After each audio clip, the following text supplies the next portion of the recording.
avoir pris part aux obsèques officielles de l'ancien président sud-africain Nelson Mandela le mardi dernier, le président de la République vient de regagner le pays. Il a été accueilli à sa descente d'avion par le Premier ministre Kalzebe Paimi-Debe. Série d'audience à la primature, le chef du gouvernement a reçu successivement ce matin la vice-présidente de la Banque mondiale et le vice-président du Parlement panafricain. À quelques jours de la commémoration de la 23e journée de la liberté et de la démocratie à Bangor, chef-lieu de la région du Mayo-Kébi-Est, le 20 décembre prochain, le comité d'organisation est à pied d'œuvre pour la réussite de l'événement. Mesdames et messieurs, bonsoir et bienvenue aux 20h.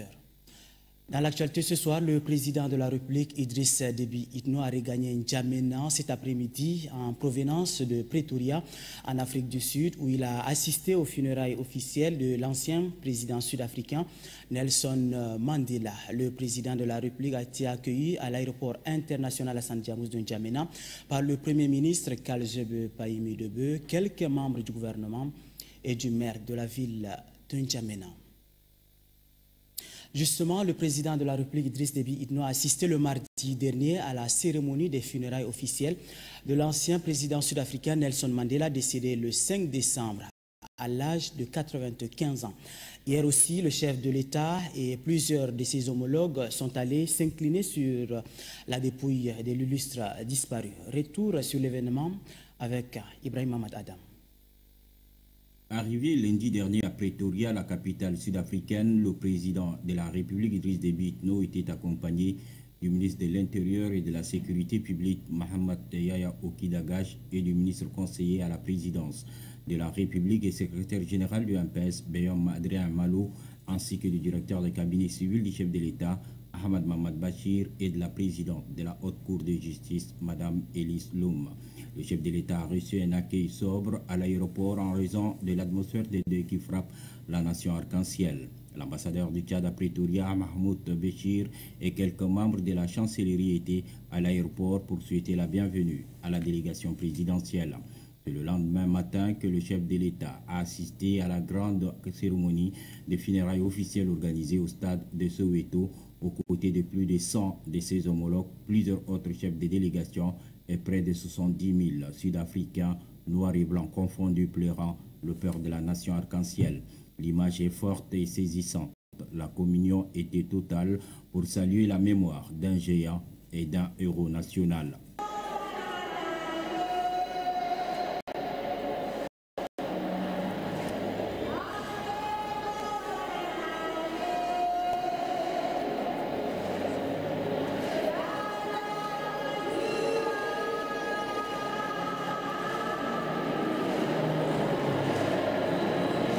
Mercredi 11 décembre 2013, le Sud-Africain et plusieurs dirigeants mondiaux ont rendu un ultime hommage à Mandela, héros de lutte anti-apartheid.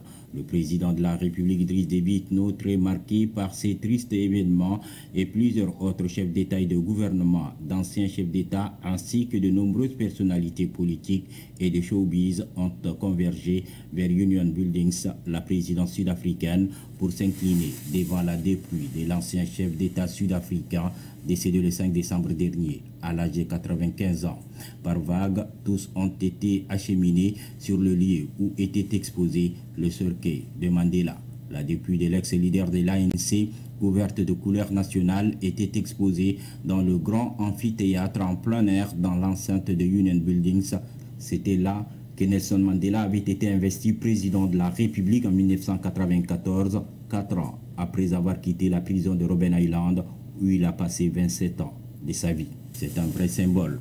Aucune image vidéo ni sur papier glacé n'est permise pendant le recueillement. C'est dans une intimité totale que le gouvernement de Pretoria avait voulu que le dernier hommage à Nelson Mandela soit rendu. Par vagues successives, des personnalités du monde entier se sont défilées inclinées devant la dépouille mortelle. L'émotion était à son comble tant l'homme a su faire l'unanimité autour de sa personne. Le cercueil de Nelson Mandela sera acheminé en procession dans la capitale Pretoria mercredi, jeudi et vendredi avant d'être inhumé dimanche prochain dans son village natal de Kounou à plus de 900 km. C'est là que sera définitivement tiré le rideau sur cet événement funèbre. Mais Mandela restera dans la mémoire collective comme une icône qui a su briser toutes les barrières entre le Sud-Africain pour la naissance d'une nouvelle nation unie dans la diversité multiethnique. Dans l'actualité ce soir également, le Premier ministre Kalzebe Pahimidebe a reçu ce jeudi en audience la vice-présidente de la Banque mondiale, Madame Meg Taylor, au menu des échanges en coopération Tchad-Banque mondiale. Au reportage, Assirana Matingar. 11 décembre 2013, le Premier ministre chef du gouvernement était face aux élus du peuple pour dérouler son programme politique. La vice-présidente de la Banque mondiale, Meg Taylor, qui se trouvait au Tchad, a bien suivi ce programme qui prend largement en compte les aspirations de son institution, notamment la lutte contre la pauvreté, raison pour laquelle elle se hâte d'aller féliciter le chef du gouvernement. L'occasion est tout indiquée pour Meg Taylor et son staff de s'entretenir avec le chef du gouvernement sur les différentes composantes des liens de coopération Tchad-Banque mondiale. L'un des projets de lutte contre la pauvreté financé par la Banque mondiale est celui de l'exploitation du brut de Doba. Chargée du suivi de ce dossier et des conflits y afférents, la vice-présidente de la Banque mondiale, qui a fait une descente sur le terrain, a informé le chef du gouvernement des différents nœuds du tracé du pipeline et soumis à son arbitrage par quelques personnes qui s'estiment lésées dans leurs droits. La réponse du Premier ministre est celle de la constante disponibilité du gouvernement à résoudre par le dialogue tout conflit et à promouvoir le développement à la base. De quoi rassurer Meg Taylor. Le gouvernement a été accepté seulement hier au niveau de l'Assemblée nationale et donc il paraissait important pour la délégation de la Banque mondiale de venir le féliciter ainsi que les autres membres du gouvernement et pour aussi lui expliquer le rôle que la Banque mondiale joue ici au Tchad, non seulement concernant d'autres activités mais particulièrement le pipeline de pétrole. Le Tchad travaille activement pour atteindre le point d'achèvement de l'initiative Pays pauvres très endettés, PPTE. L'on est impatient de connaître l'état d'avancement du dossier tchadien. Mais la réponse du représentant résident de la Banque mondiale dissipe tout esprit pessimiste. C'est vrai qu'il y a des démarches que les institutions de Bretton Woods font pour appuyer le Tchad dans sa démarche vers l'atteinte du point d'achèvement de l'initiative PPTE. Mais le bureau de la vice-présidente qui est présente aujourd'hui ne se charge pas de ces démarches-là. Mais ces démarches vont bon train et nous avons bon espoir. Les résultats qui ont été obtenus jusqu'à présent sont probants et nous avons bon espoir. Le Tchad, qui se jette de toutes ses forces dans la bataille contre le sous-développement, compte beaucoup sur cette offre de l'initiative PPTE qui lui sera d'un apport important pour son émergence d'ici à l'horizon 2025.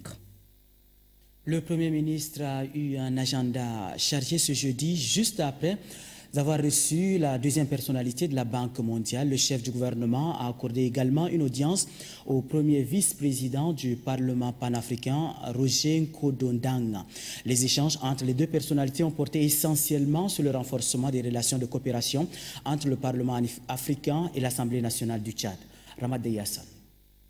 L'audience que le Premier ministre chef du gouvernement, Kalzebe Pahimidebe, vient d'accorder au premier vice-président de l'Assemblée nationale du Cameroun est l'expression d'une embellie qui connaissent Yaoundé et N'Djamena dans l'élection.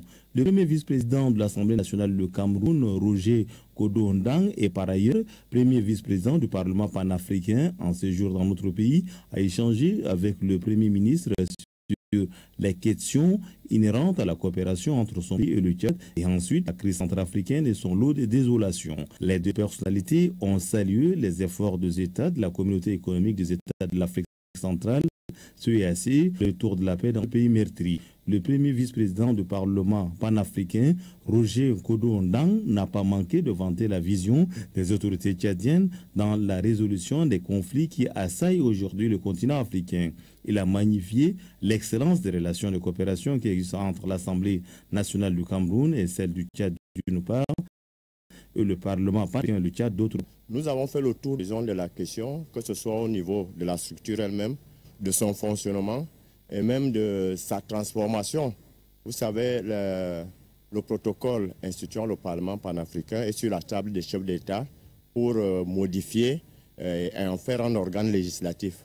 dont il est question. Nous savons quel est l'intérêt que le président Idriss Déby Itno accorde au Parlement panafricain en tant que grand panafricaniste.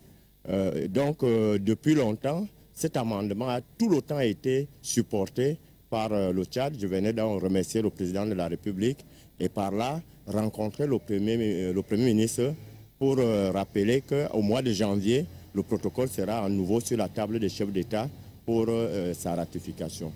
Précisons que le Tchad est membre fondateur du Parlement panafricain. À ce titre, il est souvent consulté dans le cadre de questions d'intérêt commun. Vous le savez, la représentation nationale a donné hier le quitus au gouvernement du 23 novembre 2013, dirigé par le Premier ministre Kalzebe Pahimi Debe. Le programme politique présenté par le chef du gouvernement est orienté vers les secteurs prioritaires. Ramadé Hassan revient sur les différents points abordés.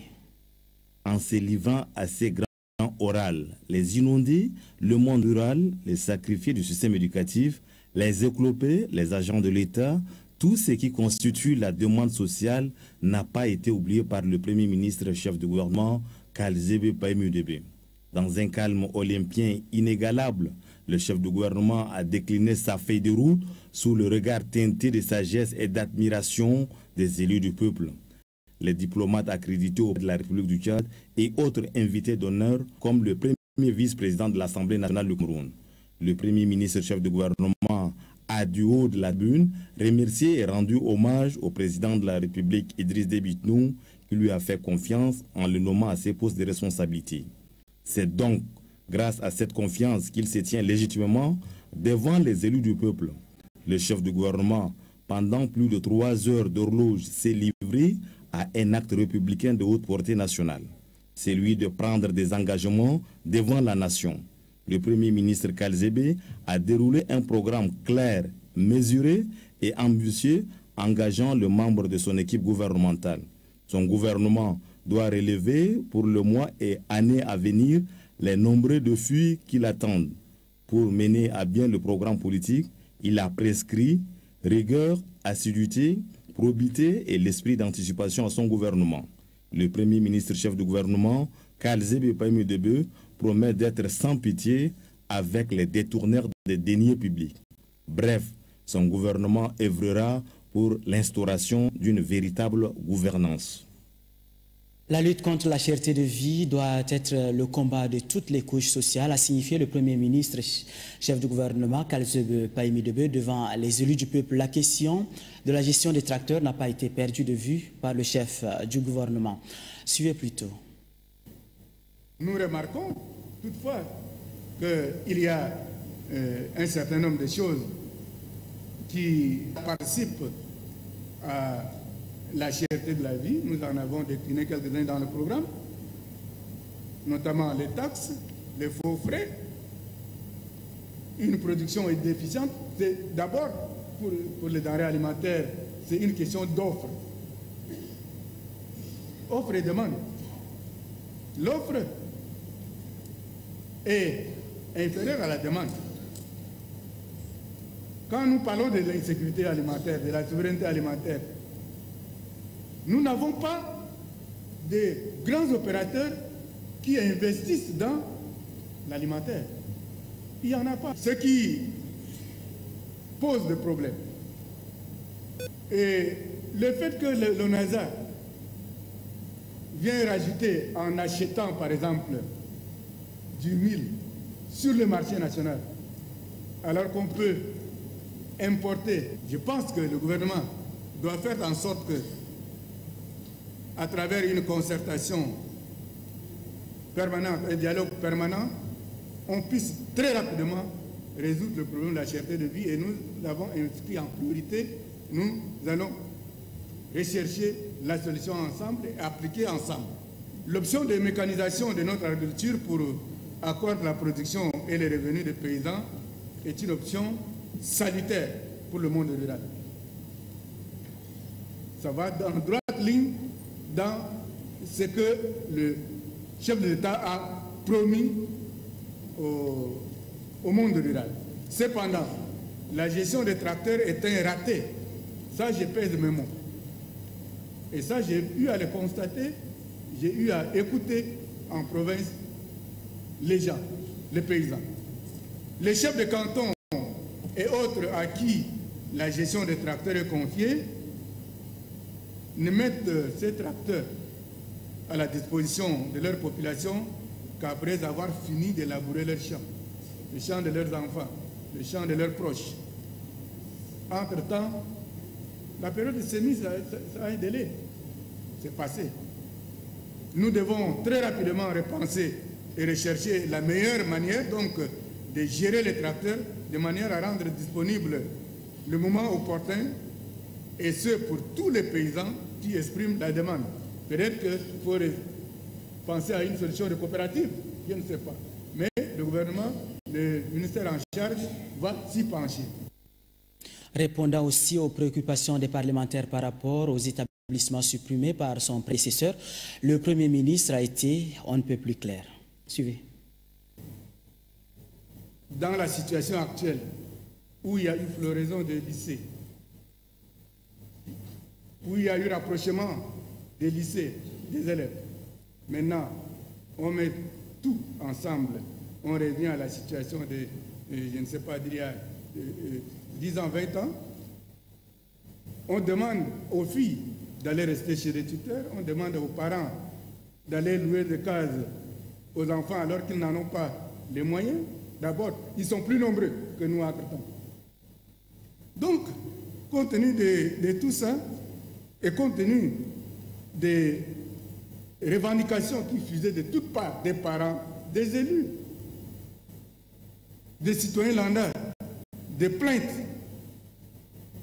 les enfants sont restés à la maison. Certains lycées supprimés ont toujours continué. Ils ont fait de la résistance. D'autres ont vu les enfants rester en dehors de la maison, c'est-à-dire on a mis les enfants à la porte. Donc,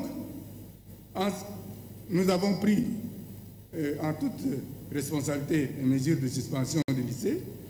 Après, nous avons rencontré les syndicats. Les syndicats, ils ont apprécié la mesure, mais ils ont dit qu'ils souhaiteraient que ce soit appliqué pour 2014. Mais 2014, là aussi, il y a problème. On peut aller vers une application sélective.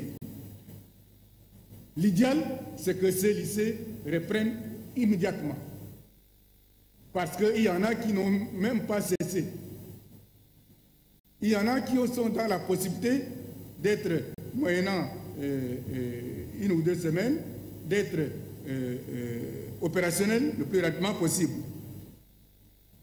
Donc, le ministre en charge de l'enseignement secondaire et professionnel mettra à profit les vacances de Noël pour rendre opérationnels ces lycées. Des mesures sont prises pour rattraper le retard, parce que pour l'enseignement secondaire, je crois savoir qu'il faut 900 heures. Et avec le décompte fait par le ministre en charge de l'enseignement secondaire, on a essayé d'écourter un peu les congés de Noël et les congés de Pâques. Si besoin est, on va essayer de mordre un peu sur les vacances, de manière à ce que nous puissions rester, nous puissions sauver l'année. Toujours est-il que le mal est fait, mais il faut, je disais que les 2 mots, il faut choisir le moindre. Il vaut mieux cela que plutôt la première mesure. Et nous avons sous la main 440 enseignants qui sont disponibles en ce moment, qui viennent d'être intégrés. Ceux-là seront affectés, restructurés en priorité dans les lycées concernés. Il a été demandé que les lycées concernés ne prennent pas de frais d'inscription. Et un recrutement massif des enseignants sera opéré courant 2014 en respectant donc les ordres de promotion des lauréats des écoles normales. Nous allons recourir, s'il le faut, à la contractualisation sous forme de Cette information en bref et en image pour la suite de l'édition. Le nouvel ambassadeur extraordinaire et plénipotentiaire de la République de la Grande-Bretagne et Irlande du Nord au Tchad, Brian Oley, a présenté ce matin les copies figurées de ses lettres de créance au chef de la diplomatie tchadienne, Moussa Faki Mahamad, le nouvel ambassadeur de la Grande-Bretagne et Irlande du Nord, s'est dit honoré et entend œuvrer pour le renforcement des relations de coopération entre son pays et le Tchad. Arrivé en fin de mission, le directeur du bureau régional de l'UNESCO pour l'Afrique centrale, Benoît Sossou, a présenté hier à la faveur d'un cocktail organisé en son honneur ses adieux aux institutions et organisations partenaires de son institution. Le représentant de l'UNESCO au Tchad a salué la coopération agissante entre le Tchad et l'UNESCO. Adoumbaye Hortense. Le Tchad et l'UNESCO entretiennent une coopération dynamique et agissante, ce qui est d'ailleurs reconnu par le directeur du bureau régional de l'UNESCO pour l'Afrique centrale, Benoît Sossou. À cette rencontre où la nouvelle approche de coopération Tchad-UNESCO a été dévoilée aux différents départements ministériels collaborant avec l'institution, l'occasion a été saisie par Benoît Sossou pour dresser le bilan des activités de l'UNESCO au Tchad. Bilan jugé positif. Les activités de l'UNESCO au Tchad touchent à la fois divers domaines tels que l'éducation, la culture, la communication et l'environnement. Le conseiller à la présidence chargé de l'éducation, Abderrahmane Koko, a salué l'engagement du Tchad à l'UNESCO. Le Tchad est déjà représenté à un très haut niveau auprès de cette institution onusienne qui œuvre pour le bien-être de la société. Le ministre de l'enseignement secondaire et des formations professionnelles, Ahmad Khazali Mohamed Assil, fier de la coopération Tchad-UNESCO, a convié les ministères concernés d'assurer la bonne exécution des projets afin de maintenir la position du pays au sein de l'institution. Un cocktail dînatoire a été offert aux convives. Autre volet de l'actualité, 29e session du Conseil des ministres du Centre du riz pour l'Afrique, Africa Rice. Les travaux se sont achevés hier, ici même, en N'Djamena. 8 ministres des 25 pays membres de cette organisation panafricaine ont participé à cette rencontre. Une rencontre qui a permis aux participants non seulement de prendre des résolutions pour améliorer la productivité du riz, mais les assises ont aussi permis aux ministres de l'Agriculture et de l'Irrigation du Tchad de passer les commandes de l'organisation à son homologue de l'Ouganda. Des précisions avec Ganda Taouhamia. L'une des denrées de première nécessité, le riz fait partie des aliments les plus consommés au monde et plus particulièrement en Afrique. Créé en 1971, le Centre du riz pour l'Afrique, Africa Rice, œuvre pour le développement du secteur riz afin de réduire la pauvreté et atteindre la sécurité alimentaire en Afrique. À cette 29e session ordinaire du Conseil des ministres de Africa Rice, le Comité national des experts est parvenu à faire quelques recommandations adoptées par les ministres. Reconnaissant les efforts fournis par Africa Rice, ils ont plaidé pour améliorer la capacité de la recherche et du développement risicole en Afrique subsaharienne, la formation et l'encadrement des jeunes chercheurs, l'introduction des nouvelles variétés, des techniques et des politiques culturelles afin d'optimiser la culture du riz en Afrique figurent en bonne place dans la résolution de la 29e session du Conseil des ministres d'Africa Rice. Nous avons eu à apprécier profondément la qualité du travail réalisé par notre institution qui fait non seulement la fierté des 25 pays membres, mais aussi la fierté de toute l'Afrique, car cette institution, Africa Rice, a une particularité qu'on ne trouve pas dans les autres institutions ou dans peu des institutions en Afrique. Arrivé en mandat, le ministre de l'Agriculture et de l'Irrigation du Tchad, Moussa Mahamadre, a passé le relais à la ministre d'État de la République d'Ouganda, Ruth Nankabirwa. La nouvelle présidente du Conseil des ministres d'Africa Rice s'est félicitée des acquis et progrès considérables enregistrés par cette institution panafricaine de lutte pour l'atteinte de la sécurité alimentaire en Afrique.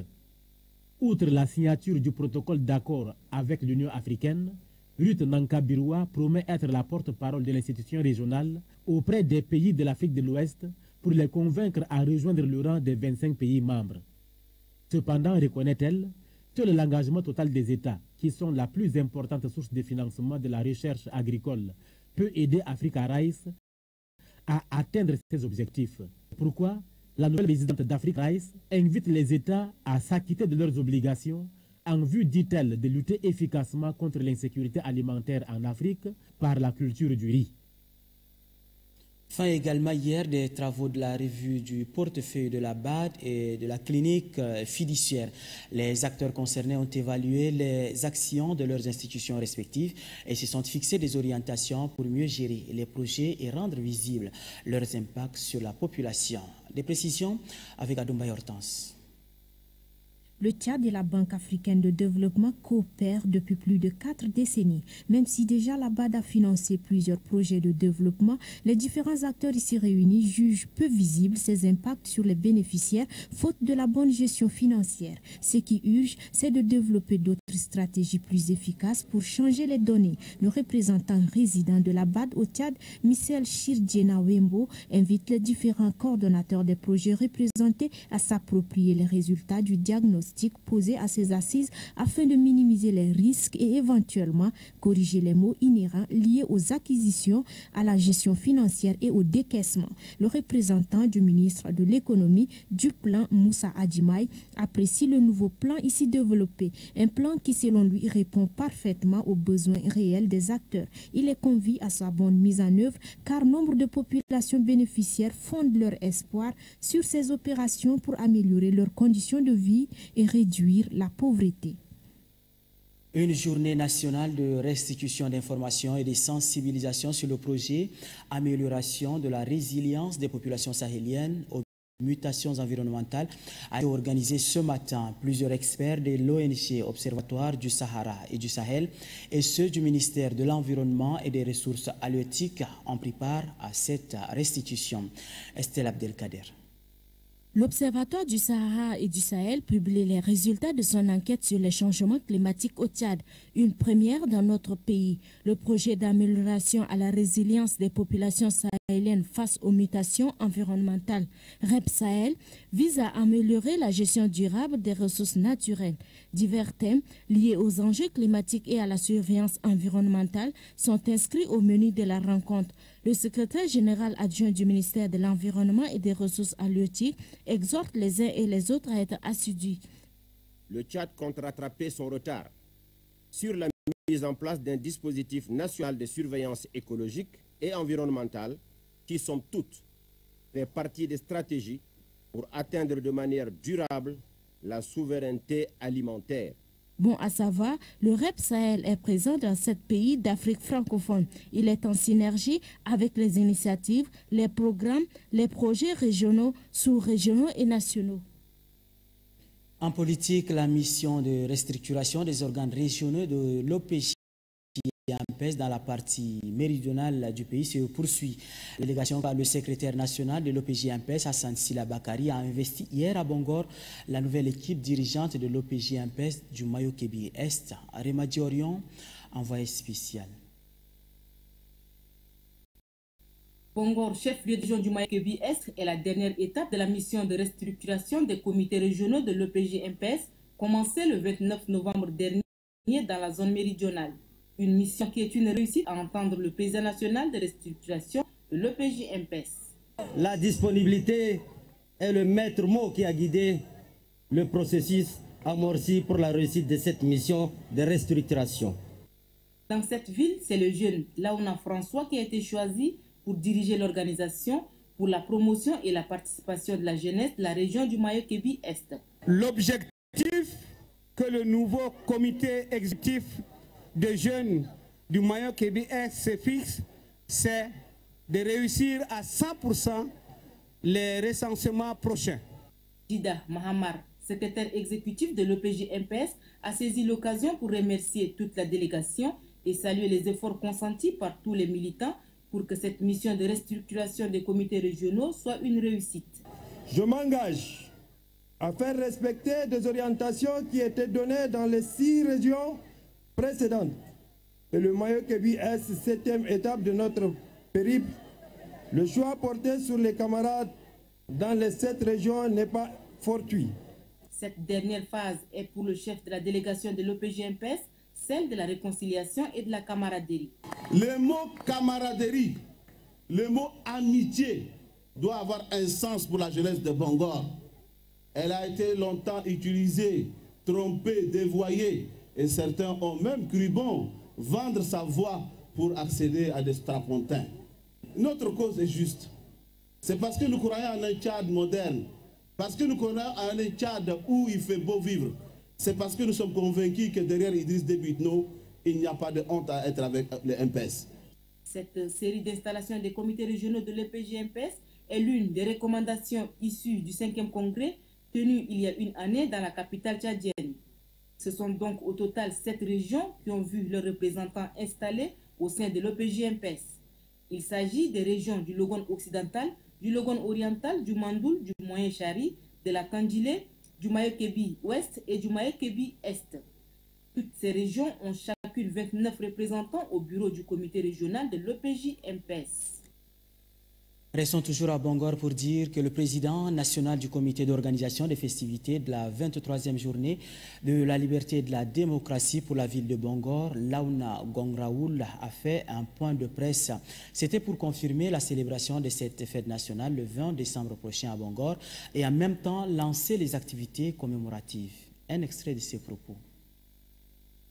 Depuis le 1er décembre 1990, les Tchadiens ont réappris à se réconcilier, à se familiariser, à refaire la conquête d'un bien-être commun à travers la célébration chaque année de la fête du 1er décembre. Nous l'appelons bien la fête du 1er décembre parce que, au fil des ans, le 1er décembre est passé d'une date de libération d'un peuple soumis et martyrisé à des rencontres de liesse populaire, fraternelle, de brassage et d'unité. Chaque année, depuis 23 ans, une ville devient en quelques jours, voire quelques heures, le Tchad en miniature où se rencontrent et se côtoient Tchadiens expatriés pour commémorer la victoire de la liberté et de la démocratie. Cette année, l'événement se passe à Bangor, comme vous l'avez constaté, vous journalistes, tout le long de votre parcours, de Abaliman à Bangor. Pour quelques jours, Bangor redeviendra ce qu'elle n'aurait jamais dû cesser d'être, c'est-à-dire le centre névralgique du savoir, de la compétitivité culturelle, artistique et sportive, et surtout de l'hospitalité et de la solidarité. Donc notre rencontre a pour objet de confirmer et reconfirmer que la fête populaire du décembre 2013 aura bel et bien lieu ici à Bangor le vendredi 20 décembre 2013. J'ai le plaisir de vous informer que le Mayo-Kébi et tout Bangor sont prêts à accueillir leurs hôtes, en particulier le président de la République et la première dame. Et c'est la fin de cette édition. Merci de votre très bien aimable attention. Bonne suite de programme sur Télé Tchad.